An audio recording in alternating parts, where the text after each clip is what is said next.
And speaking of minimum wage, Jeffery Sachs is a world-renowned economist who has written extensively on the issue of income inequality.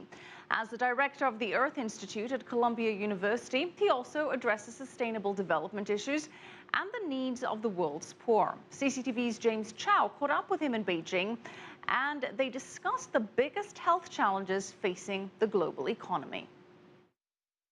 Well, I believe basically in access for all to basic health care, and you have to pay the bills.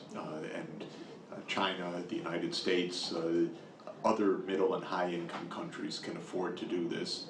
And my advocacy has been that for the poorest countries in the world, we need to help them do it as well. Health is a fundamental human right. It's something that everybody wants, everybody needs, and everybody can get given the technologies and the means that we have. You're also a special advisor to the UN Secretary General. When you sit down with Ban Ki-moon, is poverty reduction still at your core? Poverty reduction will be Sustainable Development Goal #1. And I think there's universal agreement that SDG #1 is end extreme poverty by the year 2030. It's a tough battle, but it can be done. You work very intricately with the World Health Organization since 2000 when you produced this groundbreaking report on macroeconomics and health. Today you're here for the WHO Health Dialogue. Do you think that this could be a new model to bring together new minds, new thoughts, new ideas, but also doers with these ideas?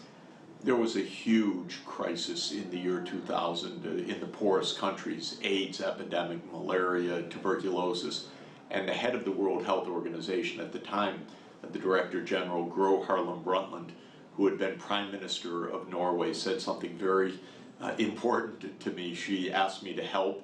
She said, bring together the finance ministers and the health ministers, because she had learned, even when she was Prime Minister, that if you don't have the finance minister on your side, you don't have anything.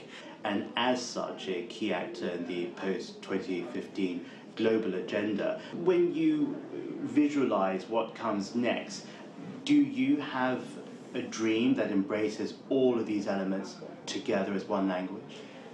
The Sustainable Development Goals, which will be the post-2015 agenda, is a holistic framework. First, it's economics, social inclusion, and environmental sustainability. So it's putting the big picture together. Second, it's universal. It's not just for poor countries, it's for the United States, it's for China, it's for the whole world. Third, it's not just government sector, it's private sector. The companies need to be responsible and accountable for what they do. Li Keqiang was just in Ethiopia. He spoke to the African Union there, and he said that foreign aid will continue, particularly medical aid. Is this enough, though, for the critics who say that China severely lacks in social investment in this region? Africa is now the second fastest growing region of the world economy, but from a very, very low base. And I can say that China's own economic strength and its relations with Africa is a core reason why Africa's growth is rising. And if China can help apply the lessons that it has learned and it has demonstrated over the past 30 years in Africa, the contribution could not be bigger.